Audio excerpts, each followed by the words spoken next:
Revenim la Comisia Europeană și îmi face o deosebită plăcere ca în clipele următoare să-l invit pe directorul general DG, domnul Mario Campolargo.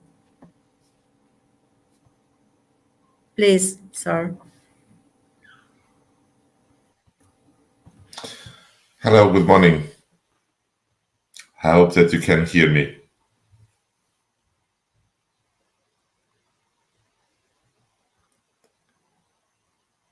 So, dear friends, I'm just assuming that you are hearing me. So, first let me thank very much the organizers for this invitation. And I'm very pleased to be speaking here amongst so many distinguished speakers. And I would like to welcome all the participants. It has been really a pleasure for me to be listening to you and actually using my mother language to be able to understand part of what you are saying.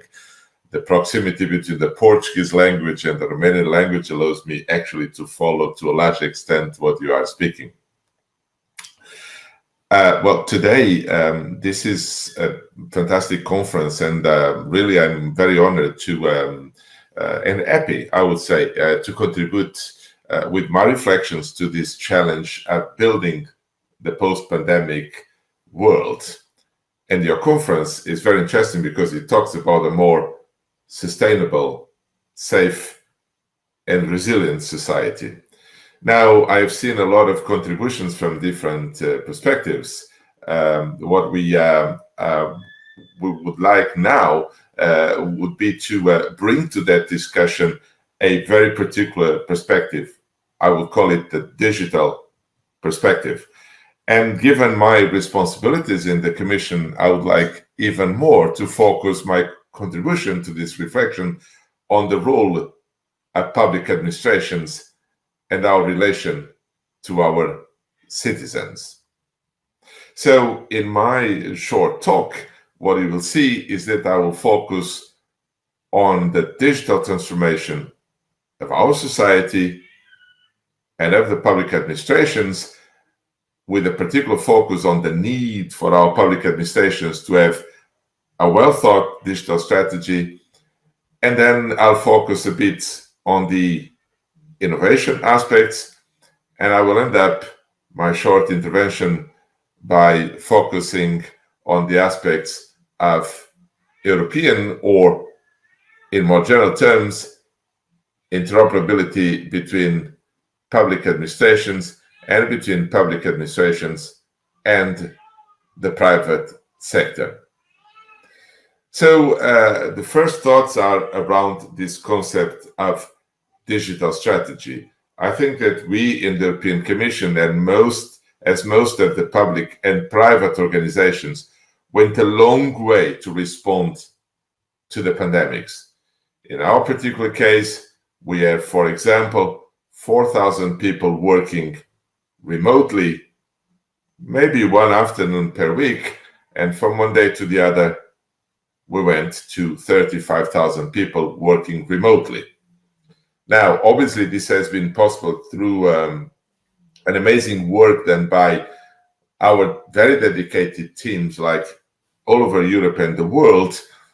But I think that one thing that is important is that we have been able to answer to the pandemics because there was a well-defined digital strategy.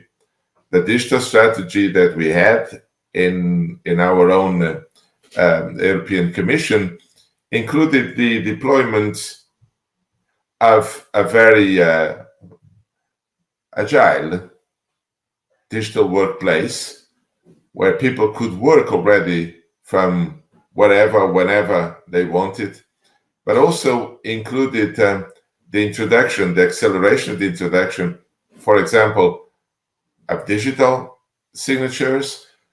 It accelerated the reflection on changing our administrative processes to make them simpler, and in the case of the public administrations of all member states, to be close to the citizen, actually centered in the needs of the citizen.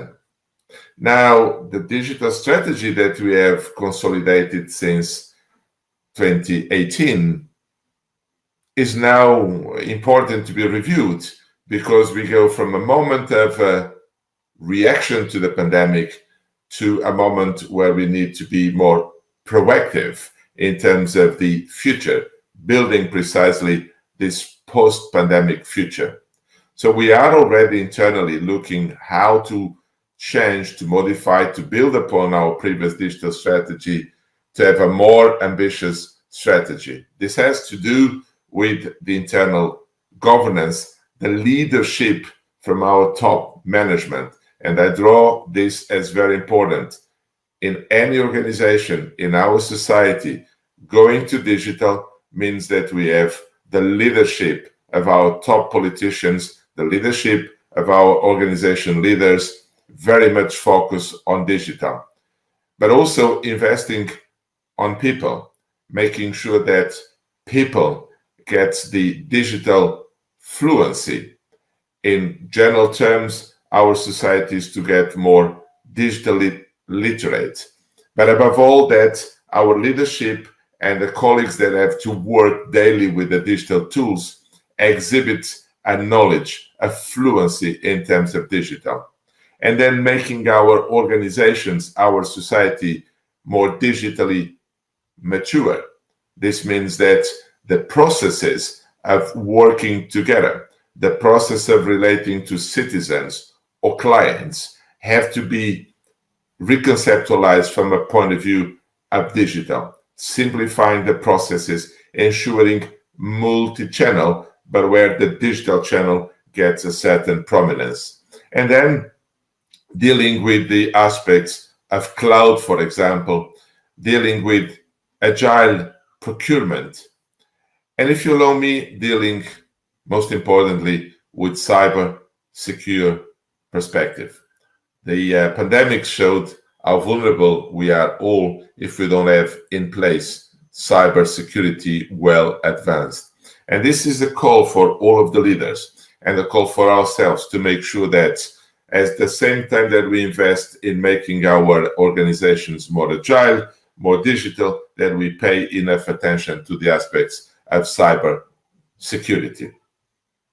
Now, for us to make sure that our organizations are more agile, our society is more agile, at European level, I would like to highlight a number of important aspects. During the German and the Portuguese presidency, some important declarations for the public administration. And I'd like to highlight here the Berlin Declaration. And I highlight it because the title is extremely meaningful. The Berlin Declaration on Digital Society, and here we are, post-pandemic is a digital society, but the title goes and says digital society and value-based digital government. This means that the challenge for all of us is not just to build a digital society, but is also to promote digital government based on values. And those are the values that are so important for us as the European Union. The ethics, the respect for the others, the importance of all the principles that we advocate in Europe. Those are the values by means of which we will build the digital society of the future and will be able to govern it. There are already some very important steps that go side by side with those declarations. For example, the legislative initiatives that have been put forward for the Commission in terms of the Digital Service Act and in terms of Digital Market Act are very, very important in terms of our response and our understanding of this digital society. The Digital Services Act, making sure that we create in Europe a safer digital space, in which precisely the fundamental rights of all the users of digital services are protected. And when we think about the Digital Markets Act, to focus on establishing a level playing field to foster innovation, to foster growth, to foster competitiveness, both in terms of the European single market, but also globally. For this, innovation is fundamental. And this is my second message. Innovation is fundamental on the way we experiment as a country, as our society, as Europe. Innovation is the source of addressing the future. And it's not just innovation in technological terms, but also innovation on the way we organize ourselves, on the way we work. The pandemics showed that we were very quickly moving from face-to-face meetings by addressing our public administrations, by going to the departments, by going to the doctor or going to the supermarket or going to the school. And innovation allowed us to find ways and solutions to do this virtually. Now, let's not confuse again our response to the pandemics, to a more sustainable future. And that is why it's so important, the European principles for the resilience plan. And those are very important around digital and green. And in fact, the two are very much interconnected, because digital brings a lot of flexibility, brings a lot of opportunities to make our society more sustainable.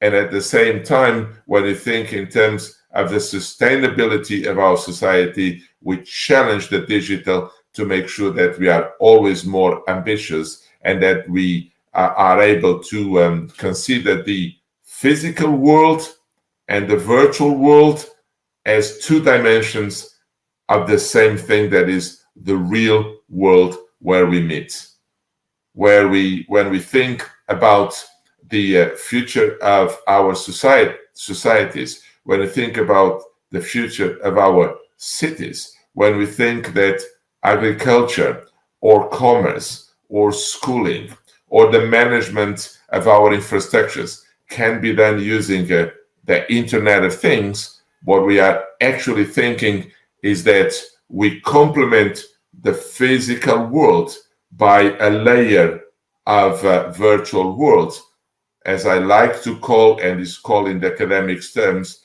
the digital twin of the physical world. And is actually this physical and virtual world that are the real world where we can test, where we can experiment, and we can act upon to make our society more sustainable. Let me, before I close, address 1 minute to the public administrations and the need for us to build systems that are interoperable. This is a need for all the society. When we go from one hospital in Romania, where we are in tourism in Portugal, or when we are working elsewhere, it's important that the information about our health, the information about our diplomas, the information about any other aspects are treated properly and are made available in the other country as if you would be in your own country. This means that the interoperability between the public administrations is fundamental. This implies that, first, we don't build all our systems from scratch. We can reuse solutions that are made available or that have been tested in other countries or in other cities. But above all, that we make sure that our systems are interoperable. And they are not just interoperable because they can talk to each other in IT terms. They are interoperable only when we understand the semantics, what means some act, some administrative act in one country as compared to the other. When we understand the organizational aspects, i.e., I receive, in fact, information from the right organization in the remote country. And finally, the legal perspective. It's by looking to the IT, the semantics, the organization, the legal, that we ensure interoperability. So, dear colleagues, dear participants, distinguished speakers, I left today with you 2 or 3 simple messages. First, it's not the same to react to the pandemics as compared to the long-term building of a post-pandemic society. For that, we need to invest on digital strategy that includes investment on people skills, simplification of our processes, and innovation in terms of technology. Innovation comes from all points of view, not just using AI, not just using new technologies, but changing the way we do it, but doing this according to the values of Europe. And last but not least, to make sure that Europe enjoys interoperability between its public administrations, to make sure that we make the life of our citizens and our businesses more easy and more efficient. Thank you very much for the opportunity to be with you this morning.